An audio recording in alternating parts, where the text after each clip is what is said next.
Hey everyone, and welcome to another video. In today's video, we're going to be talking about 10 of my makeup product regrets. These are 10 products that I spent money on that I regret having in my collection and frankly don't like. Before we begin, don't forget to hit the subscribe button, the like button, and leave a comment down below letting me know your product regrets and your collection. But without further ado, let's get started. The first thing I'm mentioning is this. This is representative of a beauty blender. There is no reason that anybody needs a beauty blender. There are so many good makeup sponges on the market that blow beauty blender out of the water. I got this one in a BoxyCharm, but my favorite is this one from e.l.f. I believe it's called their Flawless Finish sponge. It's like a... Mine's dirty, but it's like a cranberry color and it has that flat edge. For like $5, that performs so well, and the beauty blender is $20. $20 for a sponge. There's just no need. You have Real Techniques, you have Eco Tools, the e.l.f. one, even this one in BoxyCharm is so bouncy, and there's just no reason anybody needs to buy beauty blenders anymore. It's crazy if you do. I'm gonna think you're rich if you're still buying beauty blenders. The next one is kind of random, but it's this Marc Jacobs like liquid highlighter, the Dewdrops in the shade Fantasy. I got this from TJ Maxx. First of all, I can't control myself at TJ Maxx when I see super high-end stuff like this. So I saw this for like $12 and I'm like, oh my gosh, like I have to have that. 2 years go by and I have never used it. First of all, it is darker than my face. So I should have been like, okay, let's put that back because you can't wear it. And then I thought I would wear it to the beach or to my pool, and I didn't. So this is a product regret for me. I don't have really any opinions on the formula either because I just couldn't wear it. So it could be a great product, and I really, you might love it and it might have worked so well, but I couldn't wear it and it literally didn't match me. You would see a dark stripe on my face if I put it on, and it would just darken my skin, and it clearly shouldn't be on my face. So it is a definite makeup regret for me. There's gonna be a couple of these products in here, but this is the Jeffree Star highlighter in the shade Frozen Peach. It is the Supreme Frost. Here is what it looks like. This is just not good. It has really beautiful packaging, classic, the Jeffree Star Cosmetics here, but this is so dry, and okay, it's on my finger, but I'm gonna even go in there a little bit more. There's like nothing, and what I do see on my hand is just glitter. Like, I wish you could see that, but I mean, you can't see it, so you understand the problem. This is just dry and powdery, and I get no highlight from this. Like, I don't understand. I have his big highlighters. One second. Here's the one from the Halloween mystery box, so it's gonna look a little funky, but these big ones are creamy and soft, and it's there, right? Clearly there. This one,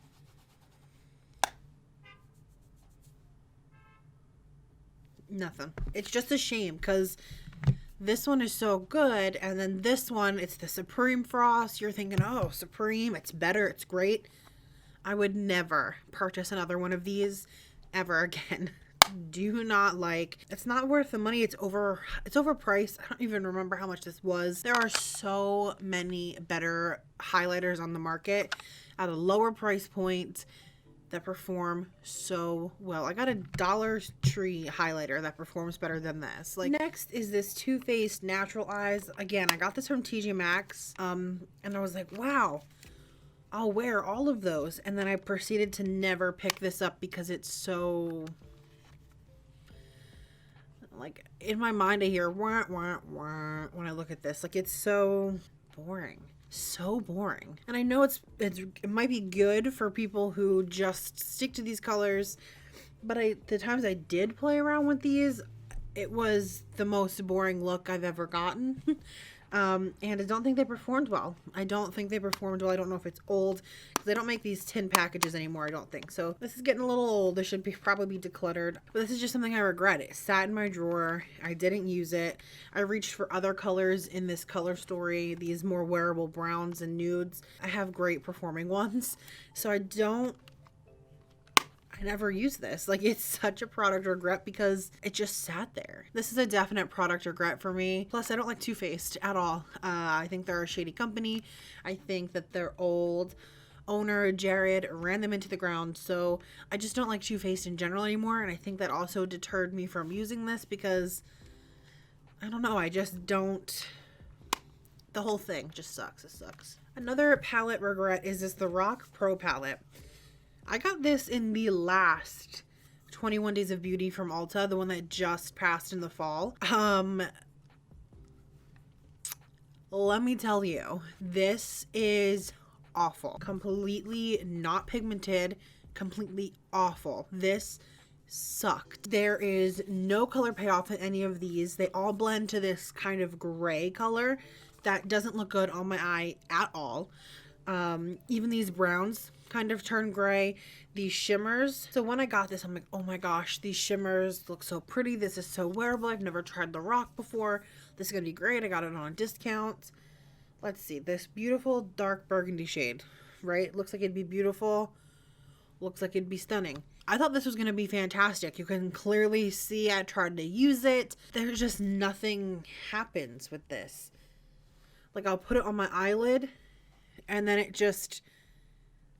I don't know how to describe it. This palette just... every look I got with it turned gray. I tried to put these nice shimmers on the eye and it didn't work. Like, nothing about this worked for me.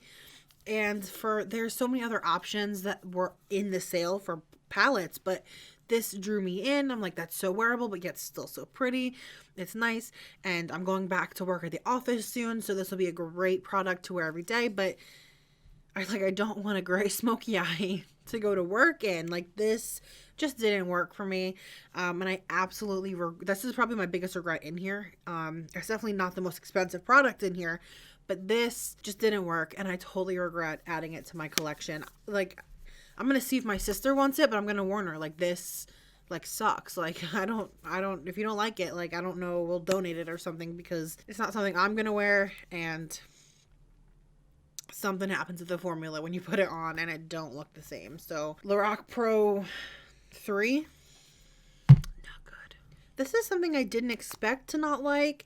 This is the Juvia's Place foundation stick in the shade Aberdeen. First of all, I picked the wrong shade. That's on me. But it is so thick. It just does not work on my skin. It is so thick. It takes forever to blend out. I like makeup I can't really feel once it's on, and I could feel this getting stuck in my lines, creasing it. Like, I could feel this.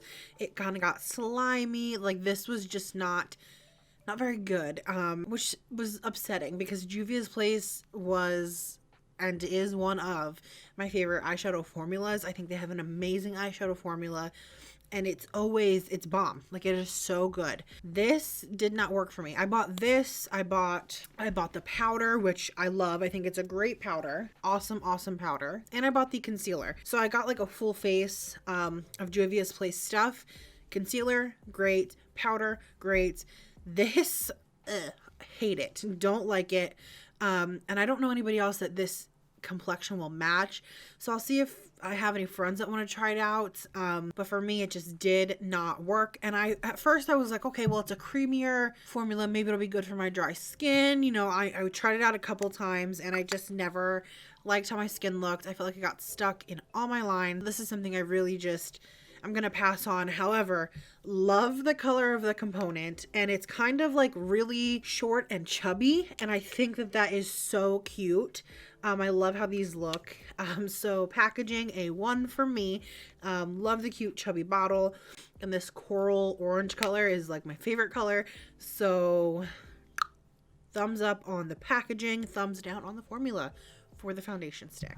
All right, there's a couple more things here. The next thing is the Urban Decay Ultraviolet palette. I just got this year. Now, Urban Decay is not my favorite. I think it's a very boring brand. Other than the eyeliners, there's nothing really from this brand that I really love. All of the Naked palettes I think are generally boring. I got the Naked Heat as a gift a couple Christmases ago, and I like that.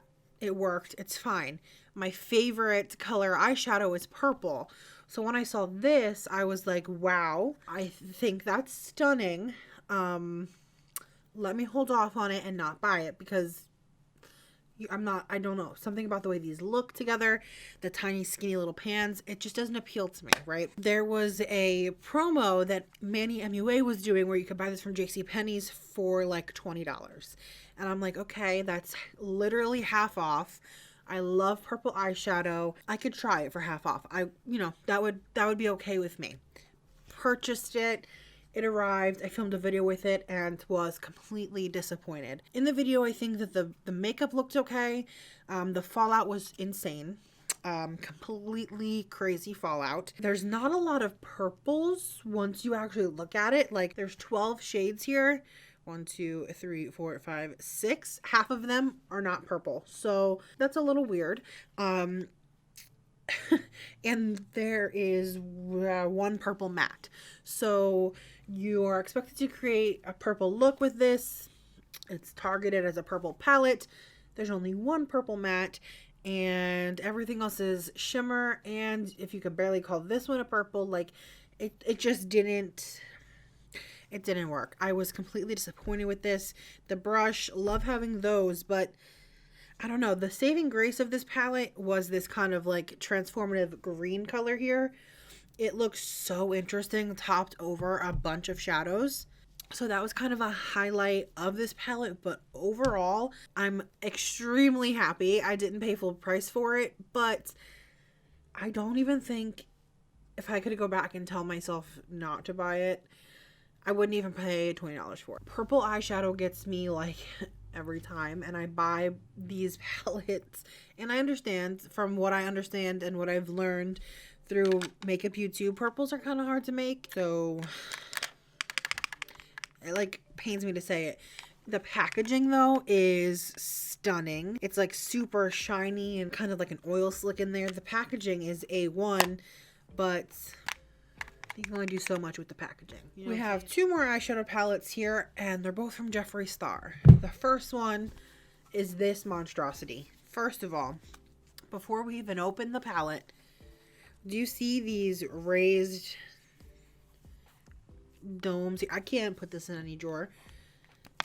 These plastic domes take up so much room. It doesn't lay flat. Nothing lays flat on it. And look at the shape. I mean, how can you stand it up like this? It'll fall. Like, this packaging's awful, okay? Just give us a normal packaging. I know it's not Jeffree's thing. I know he likes to be different. Please, for the love of God, normal packaging. You open it up. Let's start with the mirror. Don't want to blind you.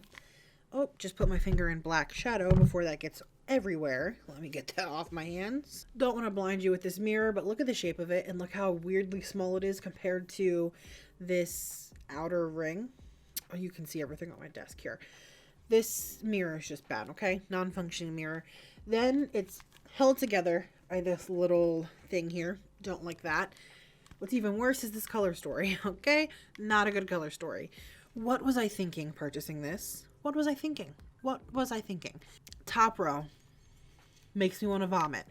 You got a weird kind of white. Then you got this tan. Tan's fine. You got this weird looking green, but next to this tan, it just does not look good. And then you have this crazy like pewter gold. Next one, you have the chartreuse. You have this gold. This gravity color is actually really, really beautiful. Then you got this nasty mustard brown. What is that? I mean, this is just gross. Then you get to this bottom half of the palette from this green down. None of those go together. None of those mix. I don't like this. I don't know what I was thinking. I fell into the hype of buying this. I was like, oh yeah, okay, you saw those weird colors. Literally all I've touched is gravity. Like the first 2 rows. It's all I've like literally touched. All I've touched. This was just a mistake purchase for me. I can't store it anywhere. It sits on top of my drawers, takes up space, makes it look cluttered. And in the end, I just don't wear any of this stuff that's in here. So this was a serious regret for me. He should have went, if he was going alien, I understand weirdness. I want to see greens in here. I think the purples would be cool because I'm thinking like green, purple aliens. Like if he played on those weirdnesses instead of like putting literally just this straight gray in here. I don't know. The color stories in his palettes always kind of throw me off. Next, regret purchasing this. This one pains me because it has so much potential to be good. This is the Jeffree Star Bloodlust palette. Again, the weird packaging shape and the size of this makes it so I can't store it. So these two both sit on top of my drawer. But it's this nice velvet and it kind of hides like it hides mess. The Anastasia velvet, you could see dirt on that from a mile away. This bad boy, because of this like texture on it, it hides stuff really well. So that's great. The mirror, nice, big, and it doesn't have that wasted space like that. Wow. This is beautiful. Okay, I have this on my eyes today as like a final, do I really want to put this in here? And I still think, yes, this belongs in here. So I'm a sucker, as I said, for purple eyeshadow. At this point, I'd only tried the Alien palette, and where I think the formula was fine, I just didn't like the color story, and you know, we just went into all that. So when I saw this, I'm like, oh shit, the packaging is still kind of crazy, but look at those purple shadows. They're your favorite. The formula is nice. This is when Jeffree Star wasn't he was never really a good person, but he was kind of in an area where, you know, I didn't feel completely awful supporting him, right? So I was like, okay, I can still buy it. You know, I won't feel guilty. It looks great. This is fine. I'll purchase this, no problem. These are some of the worst performing purples I've ever used.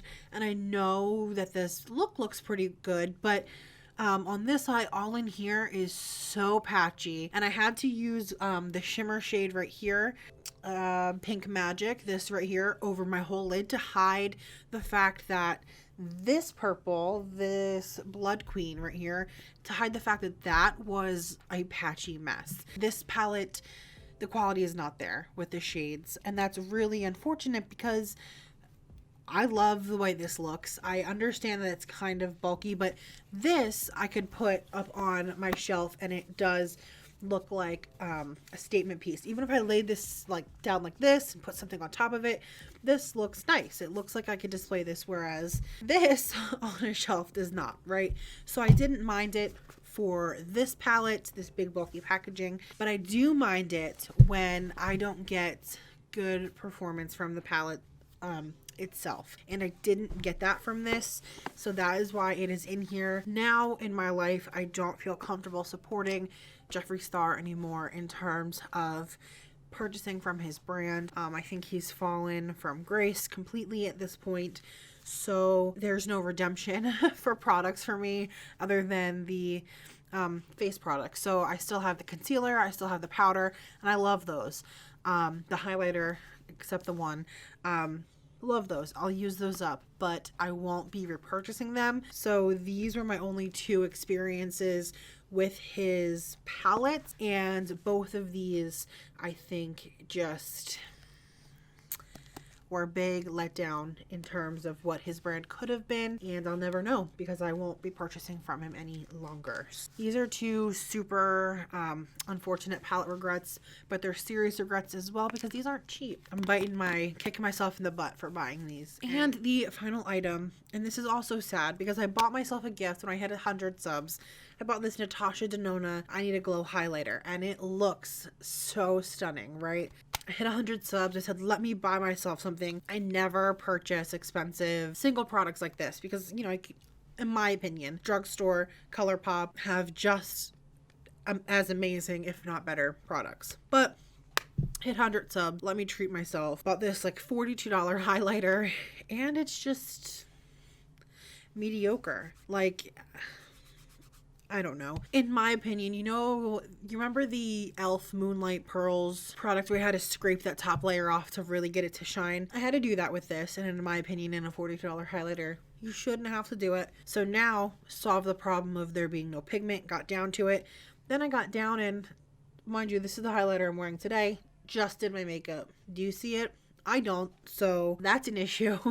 And the high price tag, I shouldn't have to go out of my way to make it work, right? For the $1 e.l.f. highlighter, I have to scrape the top layer off to get a magnificent highlighter. I will do. It was $1. $42, have to scrape the top layer off to get a mediocre highlighter. I don't want to do that. Nobody should have to do that, right? So I regret buying it. I will never declutter this because it was my gift to myself for 100 subs. So I'll still use it every now and then. But it really is just for sentimental value for me. And I only have 112 subs. So it's not like I got this too long ago. So it's a little bit of a disappointment for me that I don't like this anymore. And I don't it's probably on my fault too. I didn't look up any reviews on it. I didn't really do anything like that. I was just like, wow, that is so stunning. Like I'll buy that, treat myself. Boy, was I wrong. So I do actually regret purchasing this, but it is something that will stay with me forever because it does hold sentimental value. All right, that is 10 products in my collection that I do regret purchasing. Let me know in the comment section down below. Do you have products you regret purchasing? Let me know them. If you like any of the products I listed here, let me know how you got them to work. I would love to hear your thoughts, your opinions, and leave them down below. Have that conversation with me. But that's all for this video, guys. Don't forget to like, comment, and subscribe. I'd love to have you back here on the channel for future videos. But that's it for this one, and I'll see you in the next one. Bye.